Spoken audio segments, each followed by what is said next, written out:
In September 2024, I cycled over 1,400 kilometres down the Rhine River for 3 weeks to explore how local actions to restore and to protect the river can benefit our ocean.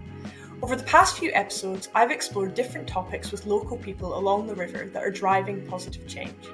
In the previous episode, we heard from Daniel Heinz from the International Commission for the Protection of the Rhine, or the ICPR, on some of the greatest challenges facing our rivers.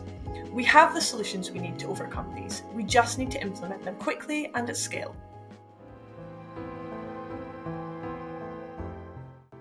We need to restore the rivers as fast as possible to have more resilient rivers that can have the chance to adapt to climate change.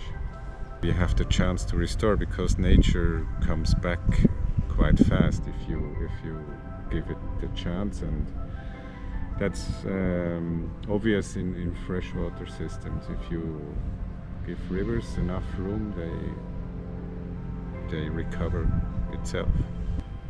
I guess that we also have to work on the perception of fresh water and oceans and soils in the way that we are all connected, and it's sort of our base ground of our lives in the end, right? Increasing collaboration between all sectors in water catchments, from the river to the sea, could just be the solution we need.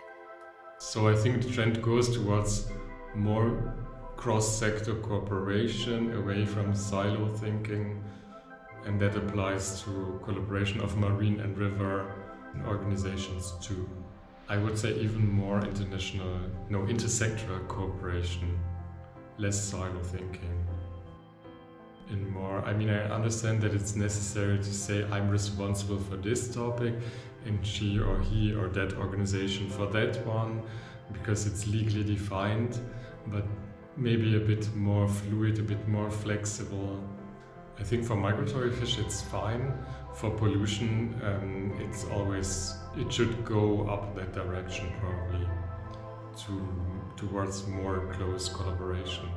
And also a work culture that permits to try and experiment things. Maybe it doesn't work out. During the 3 weeks I spent cycling down the Rhine River speaking with experts, I was struck by the cohesiveness of the message of what needs to be done to move towards more sustainable water management. How we view and treat our rivers and water bodies matters, because it's only by understanding and appreciating their connectivity that we can design resilient solutions for the benefit of all. Viewing and treating our watersheds holistically allows us to understand the interconnectivity of all systems on Earth, so we can implement solutions that address multiple crises like climate change and biodiversity loss all at once. When we think about restoration, we often imagine returning ecosystems to a state in the past, but speaking with people working across the Rhine River, it's clear to me that returning to past conditions is not an option. True restoration means working with nature to find solutions that enable natural processes to re-establish themselves, which might involve engineering, and restoring our connection with natural systems by learning more about our interdependence. The most important thing of all is that we must act now, quickly and at scale, to build a world where nature and society can thrive together. We all have the power to take action.